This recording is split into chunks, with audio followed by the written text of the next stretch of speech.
No pause.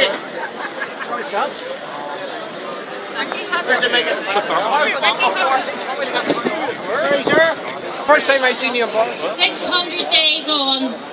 600 days of peaceful protest, and as community we remain as committed as ever to the campaign to see the Leganese brethren return home. Your support here tonight is a testament to the dedication and the resolve of this entire community.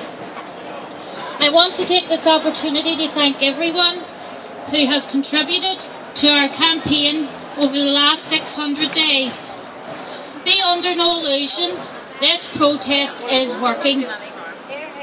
This protest and our campaign are at the very heart of the political agenda and the civil and the religious liberty demand.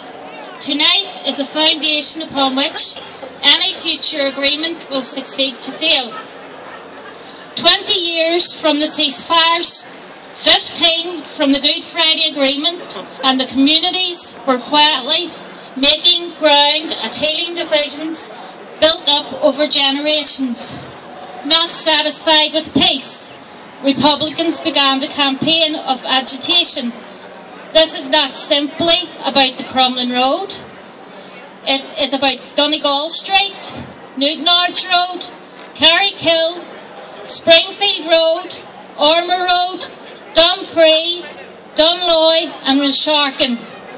And everywhere else the Republican movement have contributed events for their own narrow political purposes. This is not about a community genuine reaction to a parade along a main thoroughfare.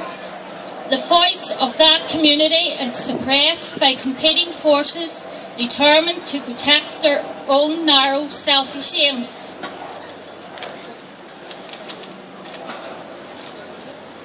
This is not about lack of respect or refusal to dialogue. How can it be? For over 10 years, the loyal orders and this community have engaged in dialogue. This is not about triumphalism. What is triumphalism? About a dignified, respectful parade by a religious order. This is not about inconvenience. What can be inconvenient about a 5-minute parade on a public holiday? This is not about offence. What can be offensive about a collarette, a band uniform or an instrument? The Crumlin Road is used by Unionists day and daily, in both directions and without offence. Yet we are to believe it causes offence when you add a strip of orange cloth. What's this about? Very clearly, and without any question, is a battle of competing IRAs. The couple of 100 yards along the Crumlin Road from Twaddell'S Avenue to Hesketh is the latest battleground in the struggle for the hearts and the minds of the violent nationalism. As ever is the case within republicanism, those who attack the Protestants and most will best stake their claim to Republican superiority in our doing. This is about sectarianism and hatred and the heart of republicanism.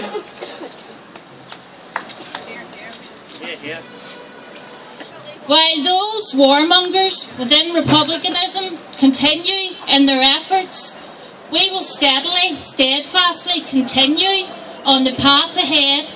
A path is guided by British values of freedom and tolerance. This community, along with the loyal orders, have done their very best to reach out to the Catholic community in Ardoyne to show the nationalist community has nothing to fear from the Orange tradition. However, the warmongers and the bigots within republicanism, still intent on murder and mayhem, are using threats of intimidation and violence in order to deny us our basic civil and democratic rights.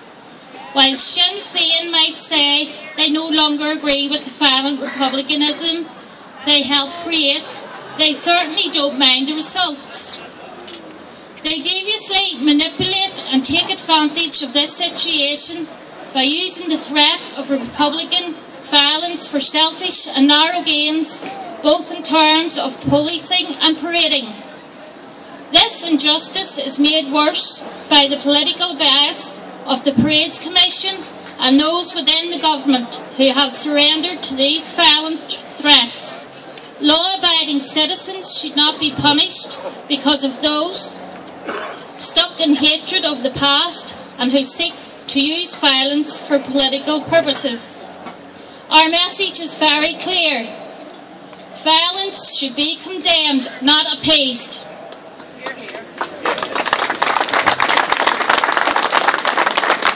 The government and the Parades Commission policy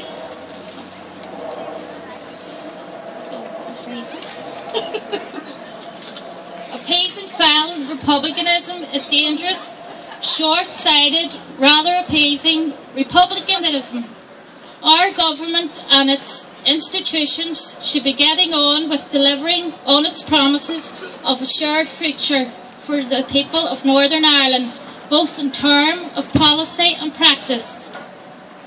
Sinn Féin cannot have it both ways.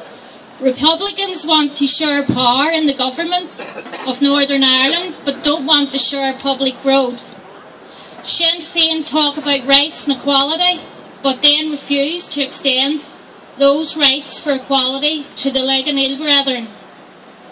All of us must challenge this selective and self-serving approach to equality. Despite we are portrayed, we are respectful and law-abiding citizens. As a community, we have suffered a relentless wave of abuse and harassment. This has come from within sections of the press and the media, politicians, police, government, commentators, legal professions, academics, and all sorts of other so-called professionals, mocking and belittling us. This community is not only shameful, but it also acts as a justification for those seeking to resow the seeds of conflict.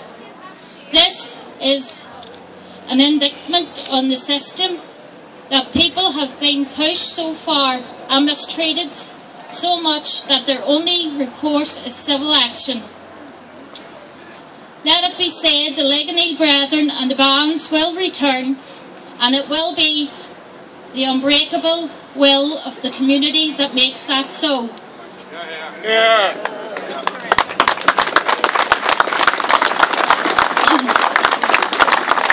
We want an honourable resolution, but no resolution can be just or honourable if it's not based on the certainty of civil and democratic rights.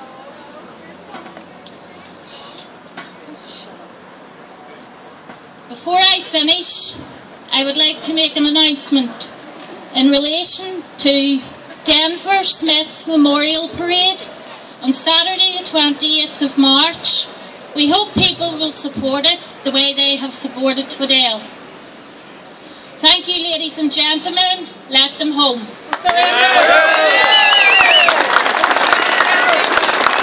Brothers and sisters, on behalf of the three lodges, I'd like to welcome you all to our regular parade in Twaddell, Ardoyne.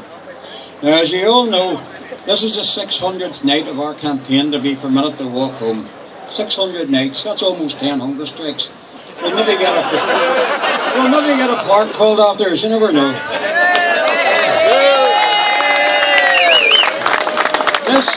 This is a basic human right in any society, the right to walk home. Well, except a society where this government, and previous governments as well, are determined to pursue a policy of appeasement that would have embarrassed Neville Chamberlain. I use the word appeasement deliberately because that is exactly what it is. Although in Shinner language, it is peace process. Say or do anything they don't like, and it's an attack on the peace process. Other words used frequently by Adams, Jolly Jerry, and Squeak McGuinness have taken on a meaning totally at odds with what they really signify. They use words like equality, neutrality, shared future, shared space, compromise. All good, decent, positive words, but you've been corrupted by these people. Nor Sinn Féin, or their real name, the BNP, the Brass Neck Party, are complaining about their so-called dissident colleagues, with McGuinness and others asking who would do these things, who would endanger innocent people, who would carry out murderous attacks, who would plant bombs, who would attack people for having a different view, who would do these things. Well, Martin, next time you're at your RDS, have a good look around the room, then you'll see exactly who would do those things. The stunning hypocrisy of the Brass Neck Party knows no ends. St. Jerry gave the game away recently when he described his campaign for equality as a Trojan horse to crush those who disagree with him. For Jerry, equality means hatred, bigotry and intolerance. Republicans are not interested in genuine equality or a shared future. Their aim is, like all totalitarian and fascist groups, the total destruction of anything that is not Republican. It's our turn at the minute, and if they get their way, then everyone who is not a Republican bigot will have to be aware that their turn will come. As a Lutheran pastor Martin Niemöller said regarding another fascist organisation, first they came for the socialists, and I did not speak out because I was not a socialist. Then they came for the trade unionists, and I did not speak out because I was not a trade unionist. Then they came for the Jews, and I did not speak out because I was not a Jew. Then they came for me, and there was no one left to speak for me. Those who support all the unionist parties and groups, those who vote Alliance, even those who vote SDLP, those who vote for no one, remember these words: anything that is not Republican must be destroyed. Of course, like the Nazis, Sinn Féin are prepared to tell any lies, corrupt any cause, take any action up to and including mass murder to force their agenda on the people of Ireland, north and south. The latest lie in a long litany of lies, and I could go on all night repeating the nonsense that's been spread, is a poor wee dear across the road who was so traumatised by the camp that she had to go on the nerve tablets and went to court, only for the court to hear that she was on nerve tablets after being implicated in a glass bomb attack in 2013. Does she not realise the only violence associated with the camp are the attacks emanating from her own community on the camp? Does she not realise that the camp is on a piece of waste ground in a Protestant area, ground that is only waste because her community attacked the houses that were here so frequently that they had to be knocked down? Apparently the hundreds of attacks on Protestant homes, residents and school children over the years don't traumatise her, but a peaceful camp over 100 yards away from her home do. The level of hatred and bigotry directed towards the unionist community is sad and pathetic. The ludicrous lies they tell to justify that hatred and bigotry is even more sad and pathetic. The willingness of the government, the media and the Parades Commission to give credence to those lies is even more sad and pathetic. Yet that is what we are up against. Years ago, as part of the aforementioned appeasement policy, Republicans demanded and got an official rubber stamp to promote their anti-democratic agenda, and they got it in the Parades Commission. That this is an anti-unionist body was proved many times over. The IRA man who might lose an eye in Cross McLean should hopefully lose his other one as well. Then he'd be qualified to join the PSA as an inspector. He's Catholic and he's blind, he would be a shoe-in. At least the one who in Castledurg who saw no breach of the determination should use that as an excuse. There is absolutely no chance of provisional being charged with anything. Even fuel laundering, they're above the law. Just look at Mr. Adams. In an attempt to give him a softer, more human image, and I kid you not, he claims that he likes to get naked on the bouncy castle with his dog. I feel sorry for the dog. After all, the Adams family and perversion go together, like the Armalite and the ballot box.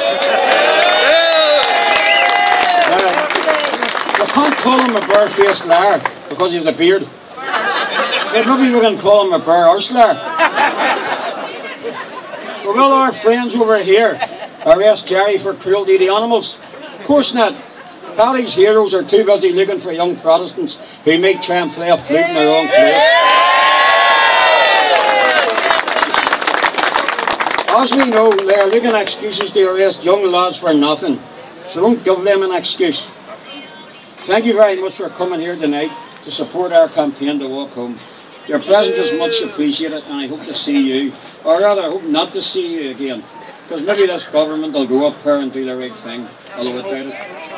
In the meantime, I would ask you all to go home in your normal, peaceful and dignified manner. Don't give our enemies any excuses, whether Republican, police or government. Let them continue to tell their scurrilous lies. That way we know they're hurting. They tell us to go home. As an orange man, that's all I want to do. Go home. Thank you once again, and no surrender.